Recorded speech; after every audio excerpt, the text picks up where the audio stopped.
Zane Clodfelter with Otters TV, here with Preston Leinenbach. We're in the Otters dugout because they're on a road trip to Marion, Illinois to take on the Southern Illinois Miners over the weekend. And I have breaking news. It's sunny at Bosse Field. Whoa, that's a new one. Yeah, no, there's still standing water over there and over there, but the sun is now shining. The Otters series finale on Thursday against the Florence Freedom was postponed. They're still working on the makeup date for that. We know it will be sometime between August 10th through the 12th. Yep, it'll be come up later on, and be a kind of really by that time it really will count as an important game because that'll be right in the midst of August. The playoff run, the playoff push will be in August, so it'll be a chance to against a division opponent. Yeah. 4 games for Evansville, and obviously they all count the same. But it just seems like there's an added intensity when it comes to that part of the season. So if you love double headers, hooray, we have another one. 2 games for the price of 1. I know, yeah. Double headers for me, though, I don't know about you, they just make me tired. Hopefully for the players, that's not the case. But sitting up in the press box for 5 hours, it's hard work, man. Yeah, it's a lot of hard work. There's no doubt about it. Obviously, you got to kind of sit there and really just essentially watch the game. Obviously, there's limited time in between, just enough to go get me a pretzel from the concession stand or go and take a little restroom break. But like I said, it's a long day. But in a way, I'm kind of thankful though. There's 7-inning games sometimes. Yeah, for me, it's time to decompress. So just it depends on the day. So we've seen the Otters, I guess, in person at Bosse Field once over the last 10 or 11 days. Right. But in that one day, we saw 2 Otters victories. Yeah, 2 Otters victories, and really the main theme or thing to take away from those 2 wins against Florence in the doubleheader on Wednesday was the pitching. Pitching was outstanding, low-scoring games and going both ways, and timely hitting for Evansville. Especially, I know in the second game where Evansville was being no-hit for the majority of that game by Marty Anderson for Florence. And then comes the 5th inning, all of a sudden Evansville was able to crack through, starting with a Ryan Long sacrifice fly to get the RBI, get the first run of the game. And then Evansville did just enough, and then also Mitchell Aker going in on the back end of both of those games. That's something you don't see too often, is the closer coming in on the back end of both games on the same day of a doubleheader and closing out the win. So again, good pitching, also timely hitting as well. Yeah, and the starting pitching has really kept the Otters in it too. Patrick McGuff did what he has been doing in his outing on Wednesday. He kept the Otters in the game, allowed the offense to wake up and then get some runs and then win. And then, speaking of win, Randy win. See what I did there? Yeah. Okay, so starts the year in the bullpen. The thing that really stood out to me early on was opening night, where he had the 2 innings, struck out 3, really looked like the dominant guy in the bullpen. A couple of roster changes have been made since that point, where he's now a starter in the rotation. In the second game, he pitched very well. Yeah, that first time where he was out there starting, you can tell where he has been a starting pitcher before, but still had to get back into the field and the routine of things.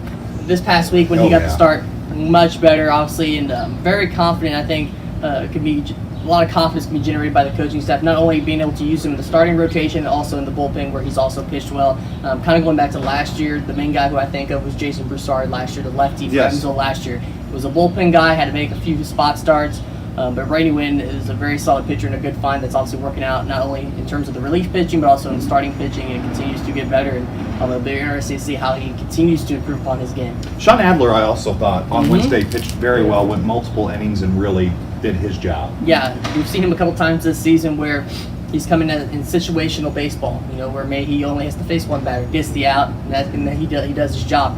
But like you said, a couple innings because McGuff pitched well, had to come out early though, and then Aller came in and filled the job for the next 2 innings before Aker, like I said earlier, closed the deal. But Aller, lefty, 2 solid innings. Again, just the pitching overall, from the starting pitching to the bullpen on that doubleheader sweep on Wednesday was just sensational for Evansville.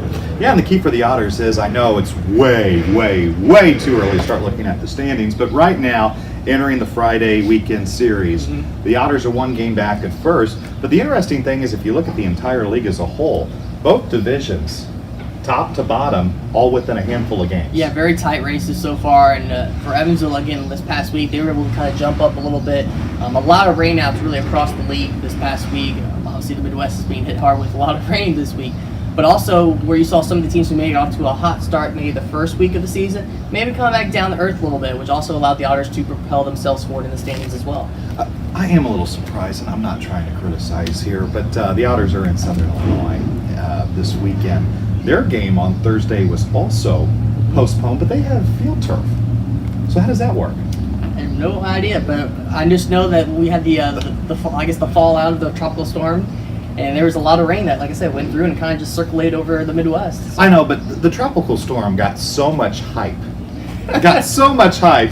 Like, it sprinkled. And then Thursday storms, like, that were like, oh, a passing shower, maybe a storm or two. Those things kept coming and coming and coming. Yeah, and that's the thing about this area.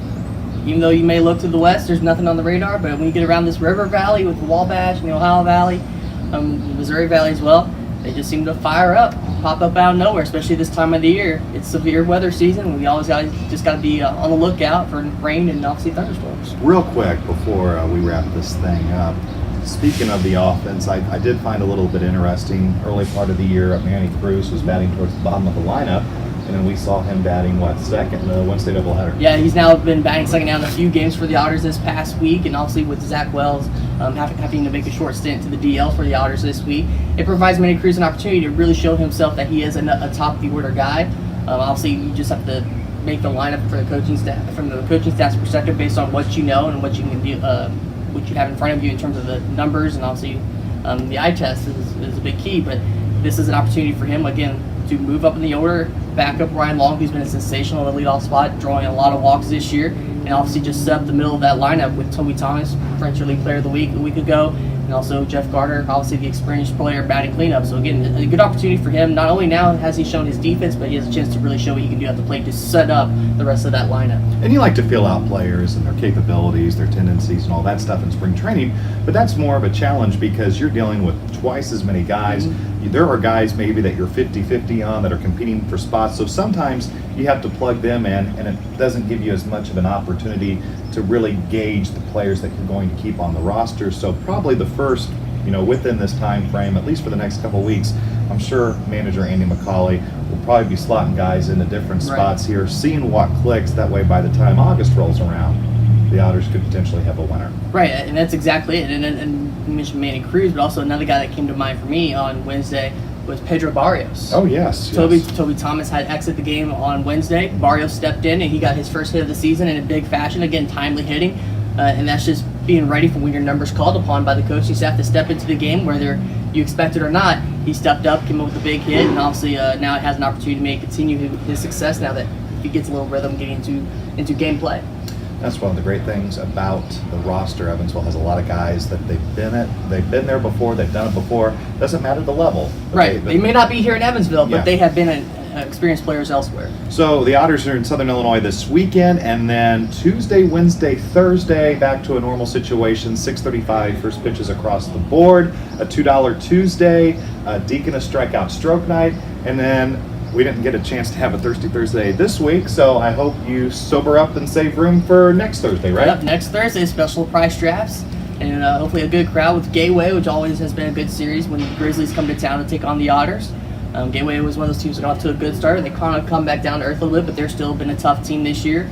And one of the teams that I've been the most impressed with outside, of the Evansville Otters, because last year they had a tough season. Yeah, they did. They had a really tough season at the bottom of the league.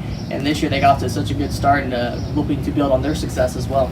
Yeah, well, if anybody wants to, be a good Samaritan and sneak Preston and I up a beer next Thursday for Thirsty Thursday, you're more than welcome to do that. He's Preston Leinenbach. I'm Zane Clodfelter. This has been Otters TV.